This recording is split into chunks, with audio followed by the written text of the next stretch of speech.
Welcome to Dusty Little Wastelanders, written by L.L. Smith, narrated by L.L. Smith. Chapter 3, The Great Divide.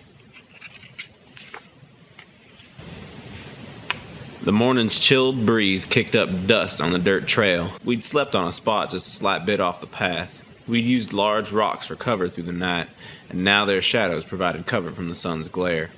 I found that I was the last to stir that morning, outslept only by TM, who was better at sleeping than a corpse. Kyle and Donald were both up, and our camp had already been fully packed. If I were a gambling man, I'd have bet that on being more Kyle's doing than Donald's. I sat up and gazed on the city that stood several miles from us. Couldn't shake the urge to pop in, if only for a second, an urge that'd bring frowns upon the rest of my party. But to hear so much about a place and never stop for a visit felt like a crime. After noticing that I was awake, Kyle decided to take a shot at waking little TM. After all, TM was sleeping on the last thing that still needed to be packed. Kyle gave him some gentle shakes, but that boy didn't flinch. Kyle then began to shake the boy with as much vigor as his gentle hands could muster. It was sort of funny to watch. Nothing Kyle could do would wake that boy, or at least that's what I assumed. But Kyle was aiming to make an ass out of me. He popped the cap on his canteen and dumped a few splashes of water on TM's face. That did the trick. TM sprang up like a frightened cat, and Kyle rolled the sleeping bag right up from under him. It was time to run. TM rode on my back while I followed Kyle's lead, and Donald brought up the rear. We ran just outside the dirt path that followed the outskirts of Moontown's crime settlement. I could barely make out the structures on the horizon, which in turn meant we were being shielded from prying eyes. We kept on through the desert, but my eyes were heavy as the oasis merged into the heat wave. It was crucial that we ran as much as possible during that morning hours before the midday's heat could blister our backs. After last night's encounter with the tortoise, my mind didn't allow me much time for rest. If someone of his stature could sneak up on us while we were awake, then I could only imagine who could creep up on us while we slept. And, of course, my mind took those possibilities and ran with them. I dared not tell my crew of my insomnia, but I was plenty pooped that morning. We'd run a significant distance and made up a substantial ground before encountering the day's obstacle. Given this journey's history, I'd come to expect at least one source of turmoil per day. The road we'd followed had circled back into the main road and headed right into town. Without it, we were stuck east, following the good old directional knowledge of Kyle Duke. Due east stumbled us right into a great chasm where an old river used to flow. It was a dried-out dust trail now, but much too deep to cross by foot. We could go into town and cross at the bridge easy enough, assuming that we didn't catch the fancy of any hoodlums. I studied my company's expressions. Kyle seemed lost, but I couldn't quite read him. His top teeth sunk into his lower lip, telltale sign of confusion. But the way his eyes squinted led me to wonder what he was thinking on so hard. He'd never got lost before, so that wasn't my worry. I decided he was likely overthinking how to avoid going back into town. Give it a minute and he'd conjure up some grand plan to get us across. Donald wasn't all the way with us this morning. He was probably still fixated on the woman from last night's dream. He used to tell me all about his dream dames. Thank Hippofoo he'd gotten the hint that I didn't really care, because Lord knows the dreams didn't cease. Little Tim's expression scared me. He stared wide-eyed at the edge of the chasm as though he'd just stumbled across a forbidden jungle gym. I could already see him hopping into that dried-out river and me having to explain to Kyle where his little puppy'd gone. Any ideas on getting across this? I started up. I doubt we'd make the jump. Donald scratched his head and studied the chasm. I'd rather not take any unnecessary risks, I said. Does anyone have any tools on them? Kyle asked. We could create some way to get across. We all looked at Kyle. His hopeless suggestion left us disappointed. I passed my eyes from the crevice, back into town, and then back to the crevice again. Wasn't sure how we were getting across it neither, but I knew we had to come up with something quick. We'd already sacrificed so much time to pointless objections. It was going to be hard for me to convince everyone to go into after we'd become so concerned with avoiding it, but it seemed like the only viable option at this point. No town could be so bad that we get hassled upon arrival. I prepared my sales pitch. If we doubled back and caught up with the main road, we could just follow it into town like any old wastelander. We could blend right in, walk through town, and cross the bridge. It was a simple enough plan in my head anyway, but my head remained accurate as it spouted the objections I'd surely receive. Hillafoo advises against it. I could hear Donald shouting. It's too dangerous, Kyle would scold. But it's so easy, I'd retort back. Hey, check this out, Donald called out just when I'd turned to relay my options. Donald had followed the chasm a good distance away from us. The former river snaked a path which blurred in the heat. I hadn't thought to follow it. Veering too far off our path was one of my many fears on this mission, but I suppose as long as the path kept us away from town, then we were all green.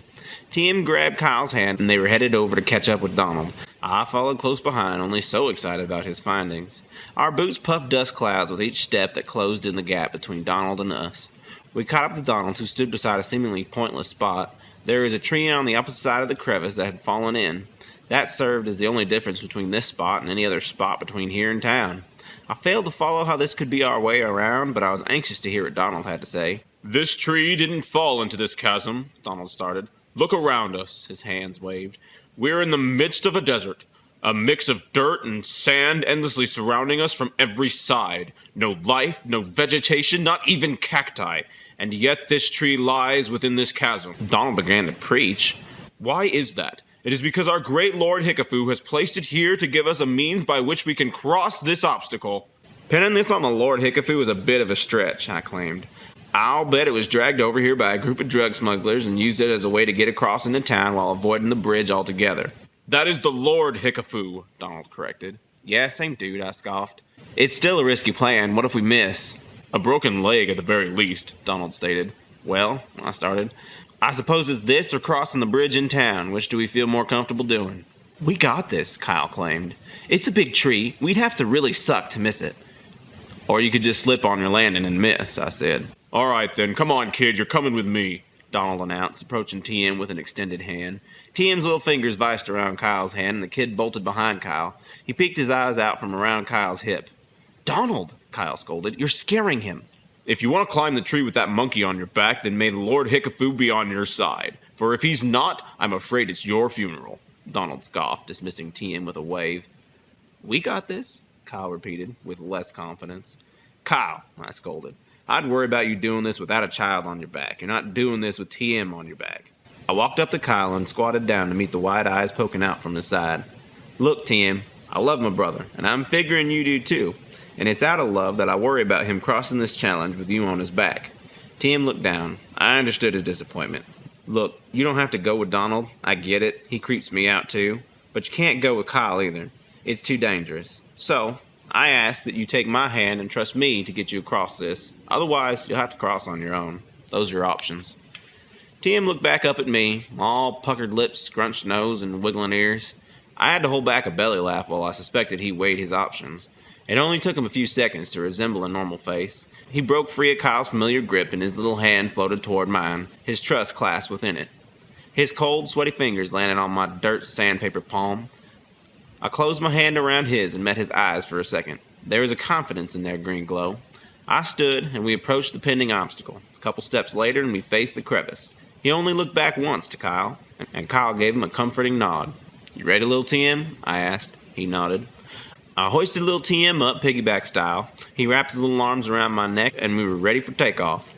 I looked over my shoulder to make confirmation with the dirty-faced kid on my back. I read the fear and the anxiety in his eyes, but he still gave me a solid nod. That'd serve as a confirmation enough for me. I took a few steps backward. I felt confident in my ability to make this jump, but needed to run and start regardless. I looked over my shoulder at little TM. He still seemed ready. My boots were pounding into the dirt as we picked up speed. I was running through the wasteland with what felt like a sack of potatoes on my back. A large sack of potatoes at that.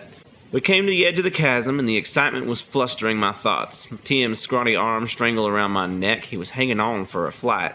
I pushed off my right leg and we were launched into the air. As if nothing had even happened, we were up and then down again. I crashed sternum first onto the tree's trunk and the air escaped my throat. TM's arms released. The impact had knocked his little grip loose. He was falling. I hugged the tree with one arm and grabbed a hold of TM's fleeing arm with the other. Gravity pulled TM and my arm toward the chasm's bottom. Despite the pain that shot through my shoulder, I maintained a vice grip around TM's wrist. It took a second for me to realize the excitement was over and that no one had died. Despite my brain coming to that realization, my heart still pounded like a stampede of cattle. Hey there, what's up? LL Smith here. Thank you so much for enjoying my audiobook. I'm going to interrupt you real quick and say, if you get real anxious to hear what happens next and just can't wait till next week, or if you get the urge to just support such a stunning, ruggedly handsome, and awesome independent creator such as myself, I encourage you highly to go follow the link in the description and support the official release. Thank you so much for listening, and let's jump right back into that story. I got you, TM, I called out once all the falling had stopped. I could see the fear in the boy's eyes. It was enough to make him go speechless again. Although a fall from this height probably wouldn't kill him, I wasn't eager to figure out what it would do. Okay, TM, can you pull yourself up my arm? I asked. He looked at me with a frightened expression. "Look, bud, I can't pull you up like this. I need you to climb up my arm and back onto my back." Here, let me help. Donald prepared to jump. "No, you stay up there, Donald," I instructed. "If you rock this tree while I have him hanging here, there's no telling what'll happen. TM, you've got to trust me. Just climb up my arm. You'll be fine, I promise." TM didn't look convinced. "It's like climbing a long, skinny flesh tree. You look like a rascally child. Surely you've climbed a tree or two in your lifetime." That gained me a smile. Felt good. TM took his time, but eventually freed one hand from my grip. From there, he hoisted that hand up and around my elbow. Once he wrapped around my elbow nice and snug, he let his other hand go and began to pull himself up while reaching for my shoulder. I kept a close watch on him while the sweat formed a lake on my forehead. He'd let go, and it was all him at this point. He took the climb very steady, one reach at a time. TM made it all the way back to my back without any further slips. The feelings of his hands around my neck would never feel so comforting. Of all the times he'd ridden my back, this was by far the finest. I brought my other arm around the tree and prepared to climb. I pulled TM and me up the tree and to the top of the chasm within a few minutes. We were both eager to get back on solid ground. My adrenaline scooted me right on up that tree. I let TM climb off me and off the tree first. Once his feet were planted, I was quick to scoot up the tree and find land too. With dimmed adrenaline, the aches from the journey were finally allowing to creep in. My bruised sternum felt like it had been rammed by a bull. My shoulder felt as though it had been pulled right out of place. The rest of my limbs were sore, tired noodles. I watched the color rush back into Kyle's face. He was likely more worried about TM than I. Turd. Donald was next up. He ran at that chasm like a beast on a mission. He soared through the air and stuck the landing like a pro. He was up that tree and to the other side with TM and me in record time. I was ready to hear an earful about the Master Hizafu being with him and whatever other nonsense he's got. In reality, he just learned from my experience. Can't give that geezer too much credit, or his lame-ass Harathafu. Knowing that at least one of us had made it across smoothly was a relief. Now it was Kyle's turn. Kyle was the one we were all universally nervous for.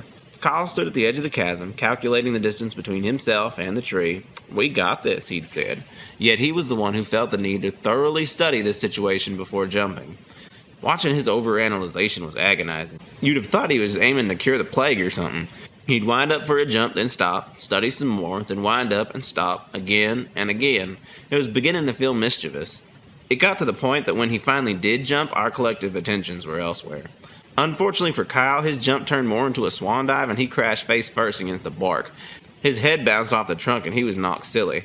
He fell down the tree like a boat in a waterfall and he was too far down for any of us to grab in time. Blood flew through the air and smeared the trunk from where I couldn't quite tell. Either his scrambling fingernails had been rubbed off or his face had busted. Either way, his landing was by far the roughest. He finally managed a tight hug around the tree and stabilized his position. After a few seconds of catching his breath, he looked up at us. He was out of it, but he was still conscious. Once I got a good look at him, it became obvious where the blood had splattered from. His nose and mouth had been busted wide open.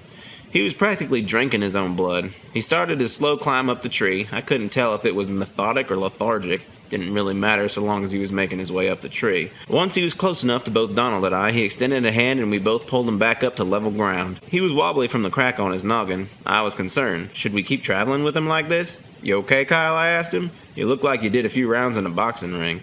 "Yeah, well, you should see the other guy," Kyle retorted. His humor was intact, so he was ready to travel. We hit the desert again, aiming to get the heck out of Moontown. TM left my dangerous hand in a rush and returned to the safety of Kyle's familiar grip. I pretended to not let it bother me. After everything Kyle had gone through, he probably needed TM's love more than I did anyway. The desert's dirt-sand combination smothered this vacant region. The side of the chasm was void of paths. In fact, it was void of anything. Made me ponder as to the origins of that fallen tree. Stout trees such as that one were a rare enough sight in towns, but lying dead in a dried-out river? I was missing something. I suppose it could have been some geographical matter. I can remember learning in school what the wastelands had been before the destruction, but the destruction had occurred centuries ago. Seemed kind of pointless to bother about teaching that. But if I'd paid attention then, I'd at least have known whether it made sense for a tree to be here now. Perhaps it was purposely left there, but for what purpose? To cross the chasm? It seemed to be the only purpose it could serve, but considering how it fell, it'd only serve as a way out from within town, just as we had used it for. It was probably some drug trafficking thing, and I was probably reading way too much into it. We pressed on to the daylight hours and into the night. Things finally seemed to be going in our favor as each step put the shady side of Moontown behind us. By the time the city lit up for the night, it was so far behind us that the lights were more like mood lighting for the sky. I gazed up at the rainbow glow from the lights. I could have probably seen the light show from several towns away. I wonder what foreigners might imagine it was. Just a discolored patch of sky, perhaps? A beacon of some sort? Maybe even a landing pad for some man-made birdcraft. I'd have to ask someone once we reached the next town. It was a shame that I'd missed the chance to see the inside of the town myself, but I knew it was for the best that we hadn't. If the good side of Moontown had child-eating cannibals, I really should have been less eager to see what the bad side had to offer. The night was growing late, and Moontown's border was closer to us than Moontown itself. Kyle's 3-day estimate was right on the money. I should have guessed he'd calculated unknowns into the estimate. As we slugged our feet toward the border, a small inn came into view. All at once, I was attacked by the appeal of a good night's sleep. Spending the night on an actual bed. The idea watered my eyes, and my mouth was salivating. I looked to the quaint little inn. It looked plenty safe. It was a collection of 6 shanties stacked on top of each other in rows of 3. The faded blue tin walls took me back to our home in Stonetooth.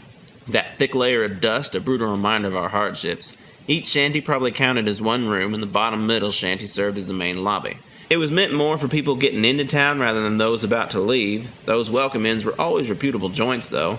No town wanted to scare people away the second they crossed the border. What do you say, guys? I sprang up with enthusiasm. How's about we celebrate getting out of this town with a good night's sleep? I said with a cheese and a gesture toward the inn. I don't know, Enry, Kyle objected. It's $7 per person per night, and that's all we've gotten. We don't know what kind of work the next town has to offer, if any. Please, Kyle, I begged. I can't go another night without a sleeping bag. Yeah, Kyle thought aloud. We never did get TM a sleeping bag. Why don't you keep your sleeping bag tonight and I'll sleep on the floor? Why? I asked, when there's literally an inn right in front of us. Kyle's face still didn't approve, but he was reluctant to keep arguing. Okay, fine, I conceded. If you don't want to sleep in the inn, I won't make you, but I will sleep in the inn. I guess that's fair, Kyle agreed. It's your money. You should be allowed to spend it however you want. Just don't come whining to me when we get to the next town and you're all starving and broke. I'll just dress up as one of them beggars you love to throw money at, I teased Kyle with a shove. Kyle grinned as best his busted mouth allowed. You don't need to dress up, Donald remarked. That formerly white hat of yours is filled with more holes than any beggar's clothes. Speaking ill of my Betty is out of line, I defended my cap. Perhaps you'd like me to poke some holes in those beliefs of yours. Tell you all about the false miracles of the mighty Harmafu, that creepy god that only speaks in song. For the 100th time, he is the Lord Hickafu, Donald corrected. I accept a truce. I'll leave your named hat alone if you steer clear of dishonoring Hickafu. That's a truce I can stand for now, I agreed. Well, if you're sleeping in the inn, I will too, Donald called out. We can share a room. Ugh, I'd rather not. I took my sleeping bag off my backpack and walked up to Kyle. Here's my bag, I said, handing it to him. You and TM set up camp behind the inn. Be sure and find a spot which I can keep an eye on you two through the back window. Got it, Enry. Will do. Kyle snagged my bag with a grin. Oh, hey, Enry. I turned to meet Kyle's call out. Yeah? What did the innkeeper say to her customer? What? I asked with an eye roll. Can I check you out? Kyle giggled. I turned and left, shaking my head in disgust. I couldn't help but wonder why I allowed him to get away with telling such awful jokes. Donald and I marched toward the front of the inn while Kyle and TM circled around the back. Donald and I remained quiet the entire walk. We were both beat and not much for further fussing anyhow. We closed in the rustic inn. Its lobby was barely lit and not overly welcoming to those coming from afar.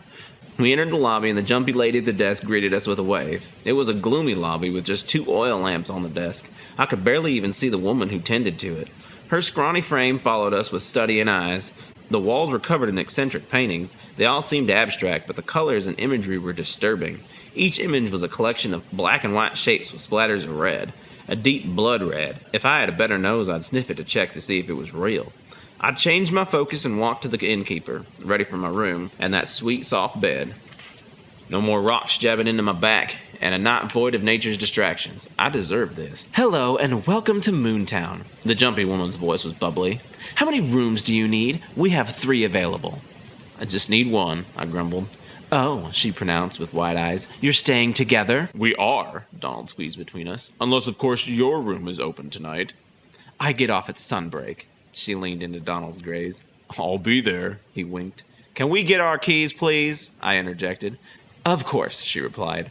It'll be $7 for 1 room. The sign outside said 7 per person, I asked. Wow, you're an honest one, she announced. But cuties stay for free. You're welcome, Donald bragged. Whatever. I paid the lady and snagged my room key. I left the lovebirds in the lobby and went up to the room. The rudimentary stairs sagged beneath my weight.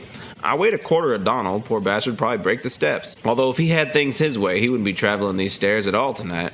He and that innkeeper looked to keep busy throughout the night. I made it to the top of the stairs and up to the room's door.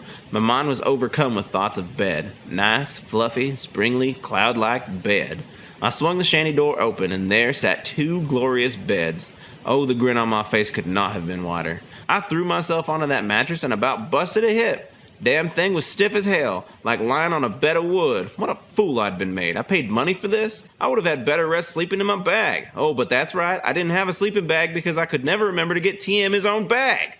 I pouted with my arms crossed on the concrete bed. My bottom lip stuck out like TM's whenever he was having a tantrum. I wanted to thrash about on the bed and pout a bit, but that'd only hurt too much on this thing. I could no longer bring myself to even call it a bed. I was going to have to let my exhaustion take over if I was ever going to get some rest. My anger alone had worked me up enough energy to warrant some good rest. But first, I turned my gaze over to the window in the back corner of the room. Kyle had of course positioned himself in such a way that he could be clearly visible from any window. I watched my little stargazers with a grin. I envied how they could make the most of every night. I knew they had been every bit as exhausted as me, and yet they gleamed at the stars together night after night. I found inspiration in their innocence. I had found it in Kyle my whole life, but adding TM to the equation just intensified things. Filled with good vibes, I dragged my boots back over to the mattress, kicked off my boots and sat Betty on the nightstand. My body rolled onto the mattress and I shut my eyes tight. The pad's rough texture teamed up with my blurred thoughts and aimed to keep me awake, but exhaustion crept in and took me out within seconds. Not even a bad bed and an exasperated mind could delay my exhaust. There were rapid creaking sounds, the stairs. I rolled over in tangled covers and glanced groggily at the door. I suspected Donald was finally coming to bed after however long it had been. His smiling, exhausted self pulled the door open with care. He closed it with so much finesse as he crept over to his bed. Once the door was closed, I dozed off into a rough rest. More creaking. The stairs. Again. I sprang up from my bed. Donald had already come back to the room. I positioned my gaze and spotted Donald standing beside the door. His back was against the wall and he held a wooden chair above his head. He lowered one finger against his lips to give me the silent hush. The creaking on the stairs grew louder, each thud representing an approach of mysterious doom. The door crashed open and a man barreled through. He didn't barrel far before Donald thwacked him in the back of the head with that chair. The man crashed to the ground, but Donald was not finished. He gave him a few good whacks for good measure. Donald had stopped his assault once the chair was stained in gore. "Forgive me, Lord Hickafoo."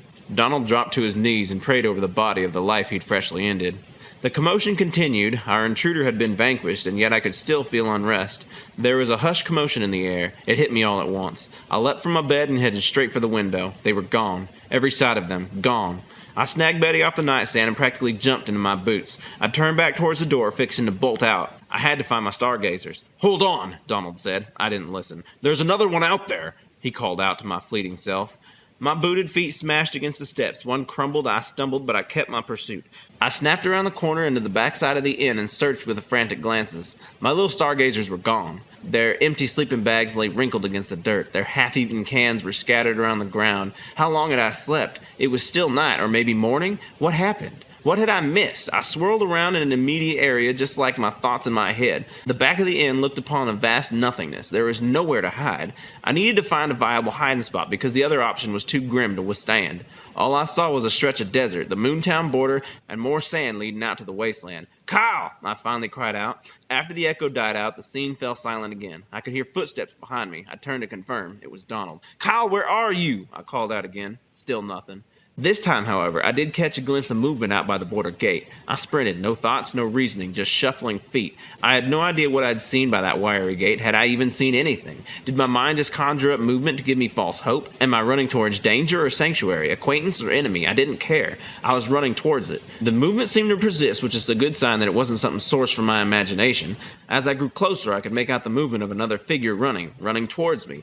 A few steps, it was TM. TM was running towards me. His cheeks were smothered in tears. Tears? I didn't like that. Why was TM crying? Why had he been hiding? Where has he been hiding? And why wasn't Kyle with him? Maybe Kyle was still hiding.